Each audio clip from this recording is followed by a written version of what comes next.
So I've been getting the question, yo, Skills, what build have you been running for the new Incursion? Because we saw you completed it, we saw you put a guide out, but you didn't show what build you were running. So this was what 3 of the team members on my team were running, and then we ran it with 1 healer. So ideally 3 DPS like this and then 1 healer, and you'll be able to melt through these enemies. Just shredding it. I'm on the 2nd boss right now, and I'm literally on one side of the map by myself, taking care of the ads over here, and then my teammates shoot over if I need any help. So you're able to melt the enemy so fast that you don't have to worry about the survivability. And if the healer needs to, he can throw a chem launcher at me. But over here, it's pretty simple. And I even used this same build on the final boss. I used it from start to finish, and so did the other 3 players along with the healer. But as you see, look at those numbers, right? Look at the stacks start building up. 1.1, 1.1, right? If I'm hitting those headshots, I'm getting some crazy numbers right here. So just something for you guys to keep in mind. Your healer can keep you up. So even at 1.2 million armor, hey, it's there. And take a look at this. These are the turrets at the very beginning, literally soloing them, right? I got up there by myself, had a healer in the back, with literally teammates just holding me. Same thing with the other side. So if you guys have been struggling with this, what I heard a lot of people, hey, you could be the DPS player that takes care of that with this build. But I think it's time. I know you guys want to see the build, how I have it broken down, and how most of my teammates were running the same exact build for the Incursion, since we were able to beat it, right? So hopefully this helps you guys out. I'm sure you guys will enjoy it, and let's get into the build breakdown.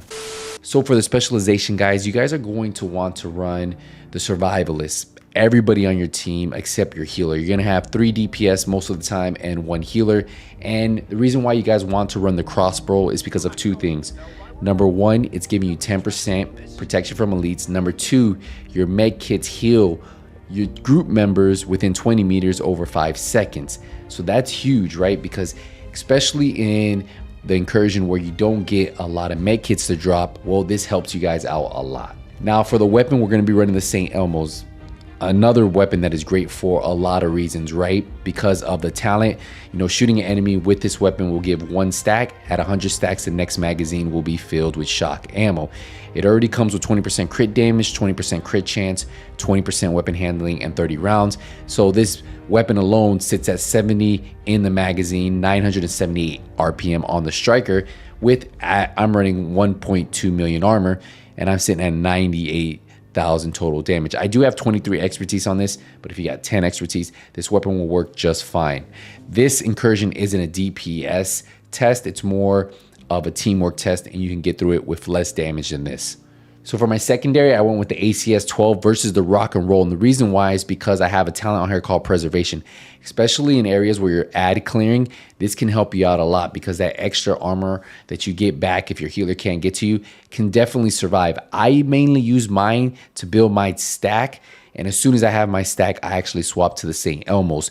You can run the ACS or you can run the rock and roll. Either one of these works really well. For the mask, we have the Coyote mask. Now this is gonna help out everybody in the team, right? So we got weapon damage, crit chance, crit damage, obviously, and I put 12% protection from elites.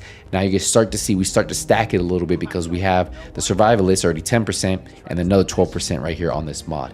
Now pack instincts is great for the 3 DPS players, right? Because anything within 15 meters, we're all getting 25% critical damage. Anything from 15 to 25, we're getting 10% crit chance and another 10% crit damage. And then obviously we have 25 meters plus 25% crit chance, which we're not really worried about. We're really worried about the first 2, right? So I am running a 4-piece striker, and you guys probably saw that, but you probably didn't think I was running the chest piece. Now I'm gonna show you guys 2 different ways you guys can run it. I went with the striker chest for this reason, right? So 2-piece gives me 50% weapon handling, 3-piece that 15% rate of fire, and the striker's gamble, obviously, you know, weapon tints increase weapon damage by 0.65%, stacking up 100 times. 1 stack loss per second, 0 to 50, and 2 stacks loss per second from 50 to 100. Now we're actually gonna bump this up because of the backpack, and I'll show you that in a second. But on the chest piece, we have armor, critical damage, another protection from elites, 12%, so we're adding it again. And what the chest piece does, it increases your max stack from 100 to 200. Now 3 stacks are lost per second between 100 and 200. But I'll tell you, these enemies are so tanky, the bosses are so tanky, I almost had max stack all the time. So if you want to run it this way versus run something like a Grupo chest piece with Obliterate, you can perfectly do either one of those. So you can run that chest piece, or you can run a Grupo piece, which like this, right? Same type of rolls. And then what you're gonna do is you're gonna run the Obliterate chest piece. It's really up to you, but you will be able to keep this stack up on the Striker chest piece. Now, since I am running the Striker chest piece, I went with the Cheska holster. What this does is it gives me 10% crit chance. We have weapon damage, critical chance on here. And then obviously, since we don't have any mods stacking in crit chance, crit damage, it still allows us to get to around 52% critical hit chance. Our knee pads are our second piece of strikers. We have armor, critical hit damage. Our gloves are our third piece, weapon damage, critical hit damage. And then our backpack, we have weapon damage, critical hit damage, and then another protection from elites. And then obviously the backpack, I told you, we're increasing weapon damage gain per stack for the Striker's Gamble from 0.65 to 1%. So again, you want to put protection from elites on everything. It's going to sit around 50%, and then we're going to have a lot of damage right here. So for the stats, we have 52% crit chance, 137% crit damage, 75% headshot damage. And then what I want you guys to look at real quick is the protection from elites, 46%. Pretty good, right? So ideally, I felt like this actually helped out a lot. I sacrificed a little bit of the crit damage I could put on the rolls, but because we had the Coyote Mask, it made up for it, and the damage was there. So yeah, like I said, you can switch it up if you want. If you want to run an Obliterate chest piece, like a Grupo or Cheska chest with Obliterate, you can, and then you just run the Striker knee pads and holster. But if you want to run it this way, this is kind of how I've been running it. Now, everybody should have a Reviver Hive. You shouldn't rely on anybody, and then your skills are gonna swap. Beginning, we had decoys, then we had the Crusader Shield. You just got to swap those out depending on what section you get to. But yeah, overall, this is the build right here. This is what all three of my team members had, and they would switch out the chest piece if they felt like they need a little bit more survivability. You might even put Unbreakable for the second boss if you need it. But overall, right here works great. Run 3 DPS, 1 healer throughout the whole raid, and you should be fine. All right, guys, we're going to wrap it up here. Hey, appreciate the support, appreciate the love. Hopefully you guys enjoyed this one. See you in the next one. Hey, NothingButSkillz out. Damage face.